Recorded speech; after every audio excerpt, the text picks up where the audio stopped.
Yes, sir. Welcome back, you guys, to another DBS YT video. And today, we're going to be stepping away from Dokkan a little bit, and we're going to be covering the manga chapters that have come out predating or post-dating the Dragon Ball Super Broly movie.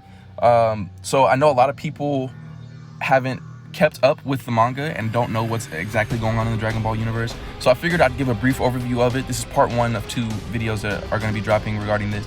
I figured I'd drop a brief overview of it, covering the important details and the important aspects of the manga chapters, so that everybody can have a sense of what's going on, know what to expect in coming anime chapters or anime adaptations.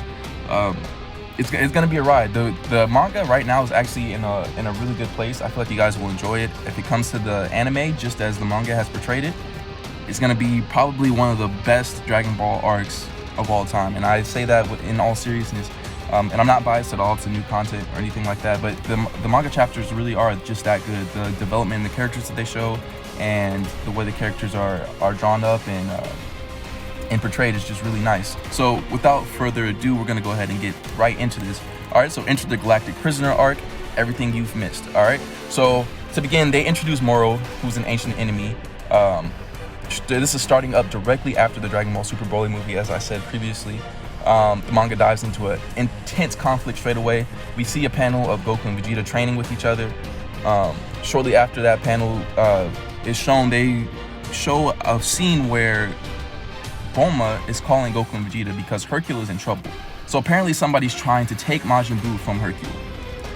So Hercule calls Bulma, Bulma calls Goku and Vegeta, and they catch wind of it, and Goku automatically assumes, hey, they gotta be bad guys, they're kidnapping people, let's go, Vegeta. I'm gonna use instant transmission. Actually, it's a funny part in the manga. Vegeta refuses to use instant transmission. It's like, you go ahead and use the instant transmission. I can get to Herculeopolis in an instant, basically, is what he says. So they go ahead and they head over, and they see the Galactic Patrol herding Majin Buu into a spaceship that they have. I'm under the impression that they weren't initially aware that this was the Galactic Patrol, because they were still pretty hostile when they landed. You know, they started questioning them and everything and told them, hey, you're not taking Majin Buu.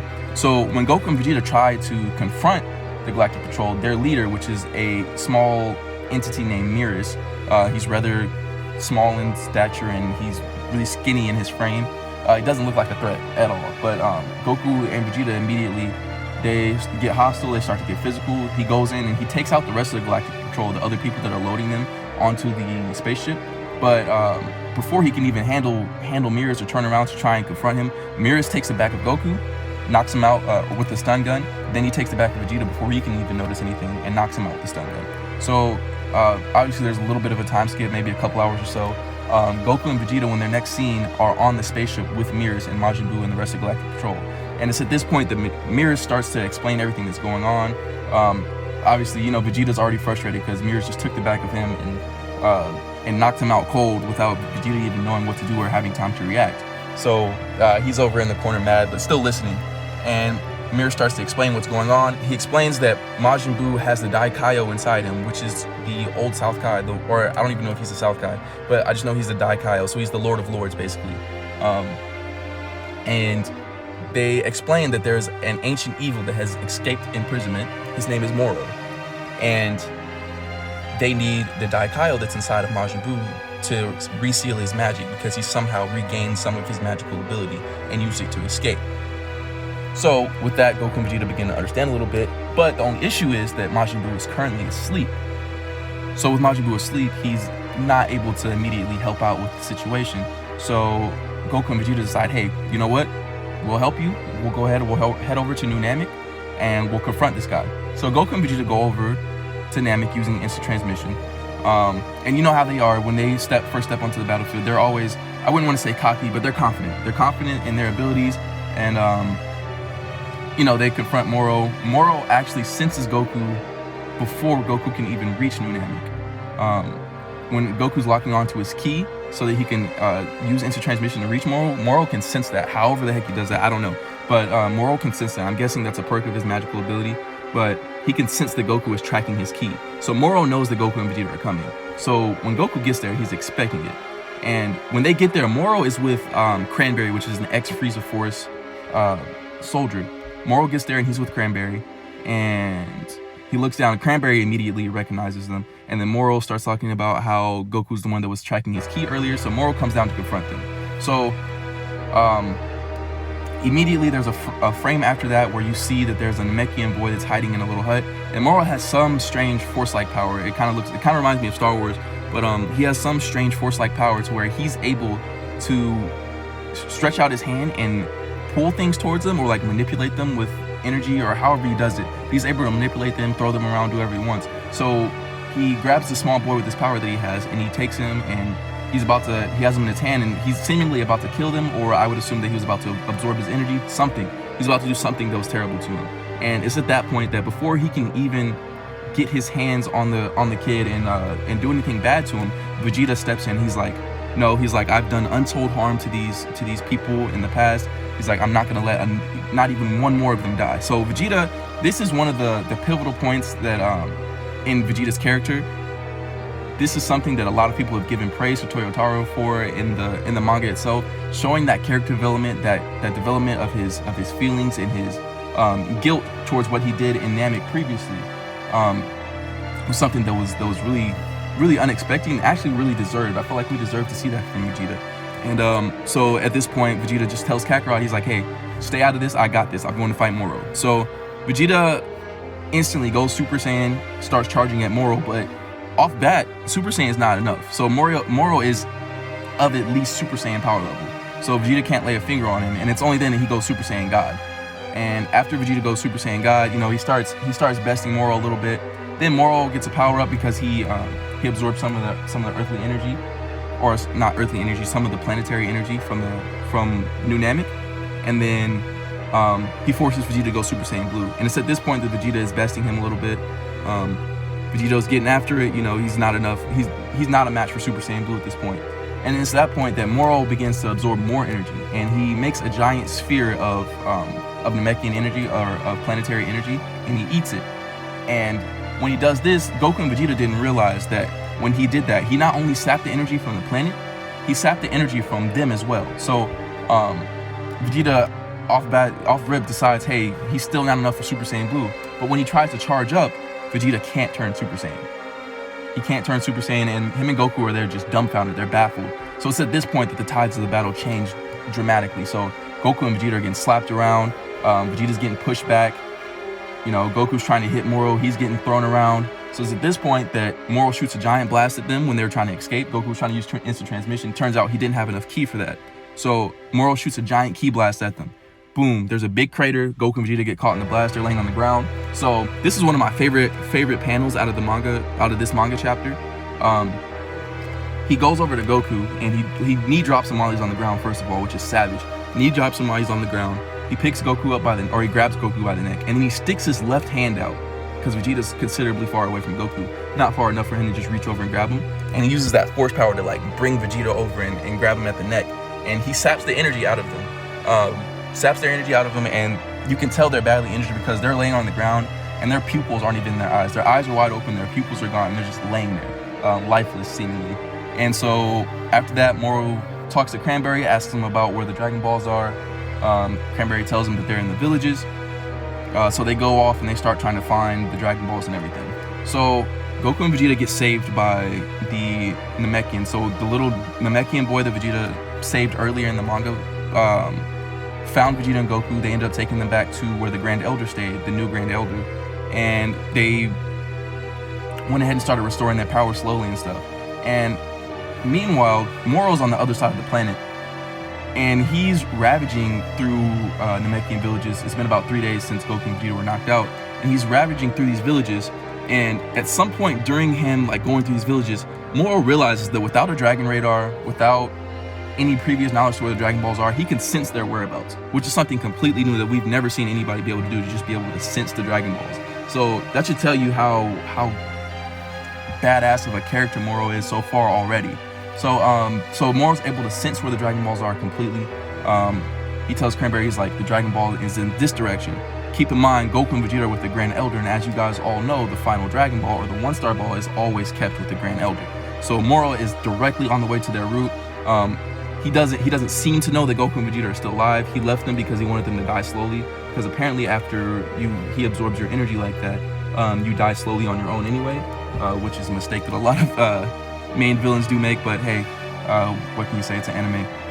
And so Moro is on the way to that Namekian settlement where the Grand Elder is, and Goku and Vegeta are like, hey, we gotta meet him head on, we can't let him get here, we have to stop him from getting this Dragon Ball.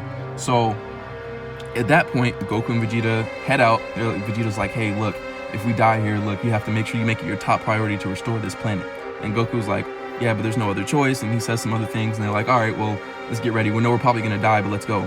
So they head straight for the ship that Moro's in, they fly towards it, and Moro starts smiling, Goku and Vegeta look nervous, and then they get it right up on him, and then out of nowhere the Galactic Patrol ship comes, and it's Mirrors, it's Jacko, and on board of that ship is Majin Buu. But they don't know that at that point, but those are the people that are on board the ship. So Goku and Vegeta are surprised. Mirrors hops down, and Moro had already been smacking around Goku and Vegeta. So when Mirrors charges at Moro starts shooting ki blasts. He's like, yeah, I got you. Mirrors effortlessly just dodges, weaves through everything, and catches Moro off guard and traps him. Keep in mind, Moro is stronger than Goku and Vegeta right now. Moro has had the upper hand on them almost the entirety of their encounter. So Mirrors catches him off guard, catches him in a sticky plasma that's built just for containing him.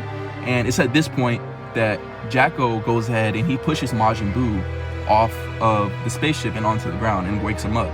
So what they did to Majin Buu was they aligned his memories with the Daikaio's memories, so that Majin Buu had the same memories of Moro that Daikaio had from tens of millions of years ago. And so Majin Buu immediately recognizes Moro, and he gets upset because he remembers Moro harming his friends. And then Moro gets upset as well, and he starts powering up because he remembers what the Daikaio did to him, because he can sense the Daikaio within Majin Buu.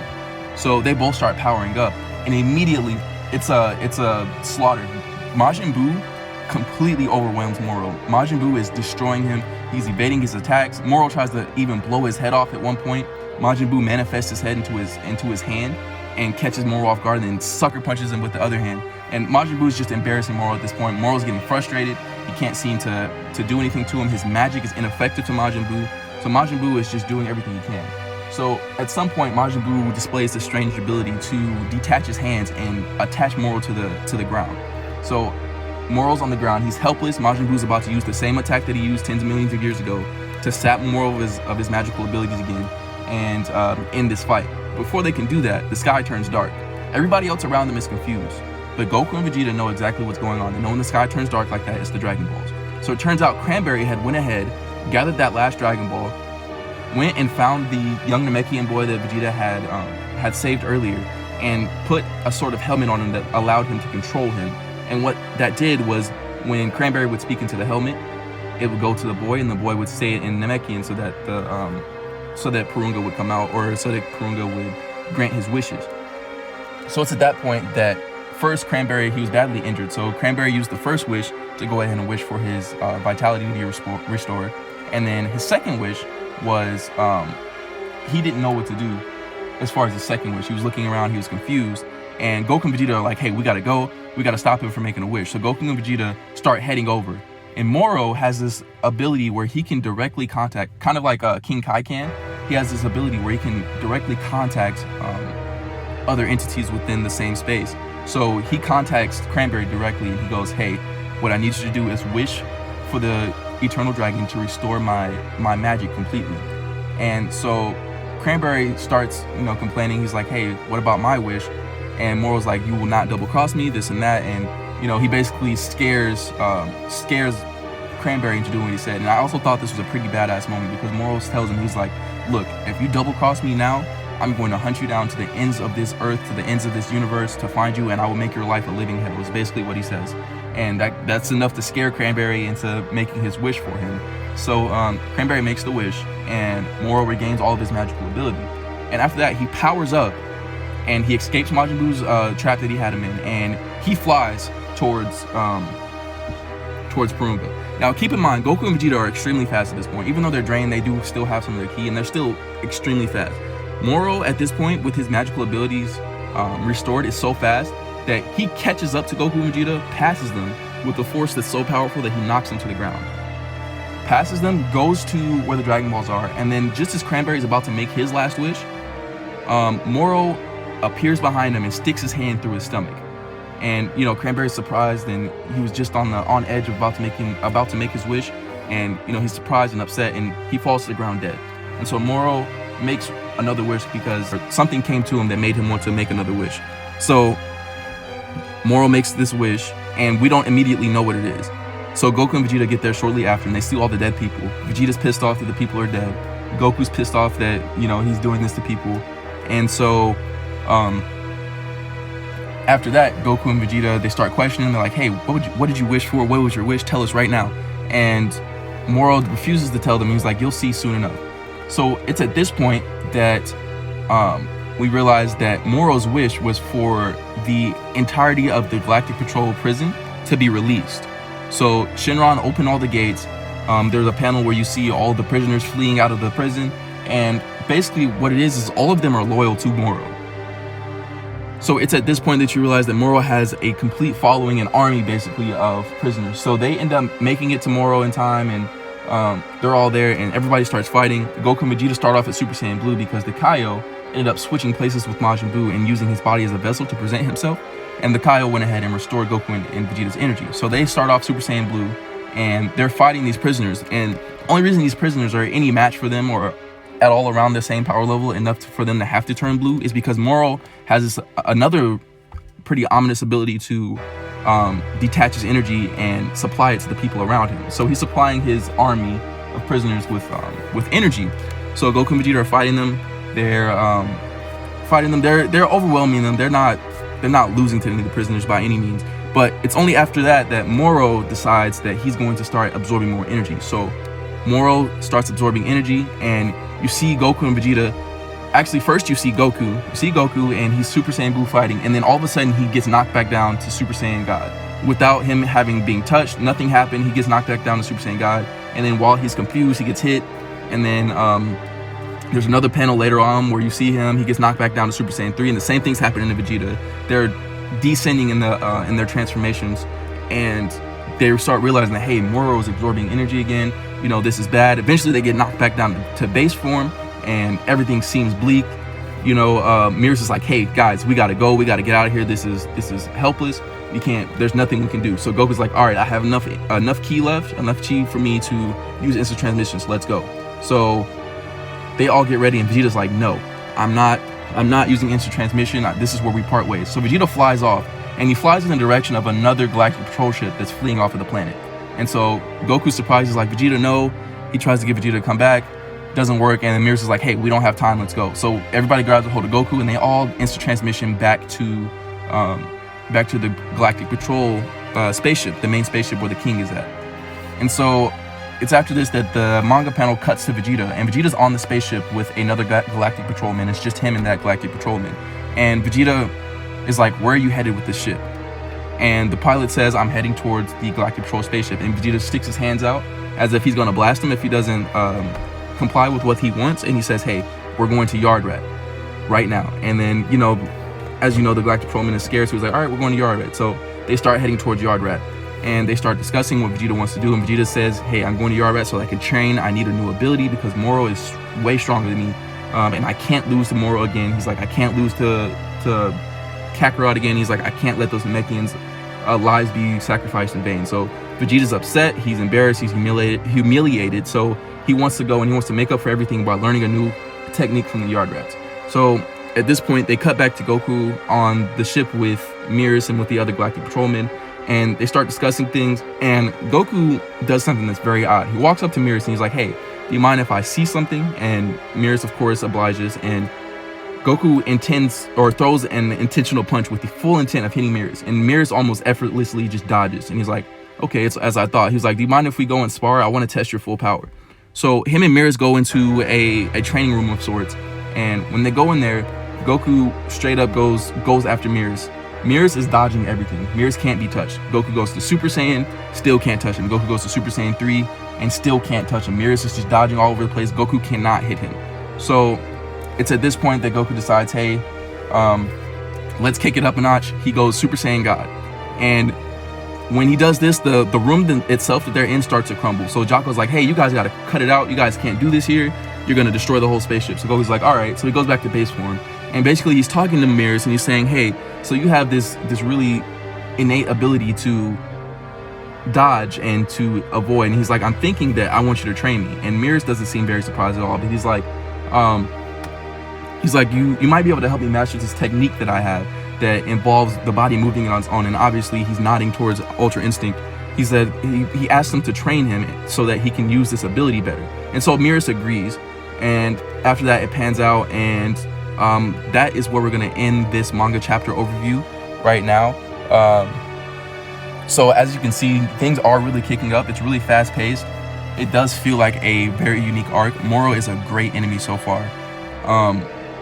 And so I really am looking forward to what these manga chapters do have to offer. And I'm hoping that right now what's happening is that the anime is waiting for the manga to get far enough along so that they can start animating strictly off the manga, so that we're not, you know, dealing with two different canons and things like that. It just becomes way too complicated. So hopefully, since the manga is still going, the anime hasn't started back up yet, everything's going to be good, and we're going to have an anime adaptation that's really close to the manga, at least, sort of like they did with Dragon Ball Z.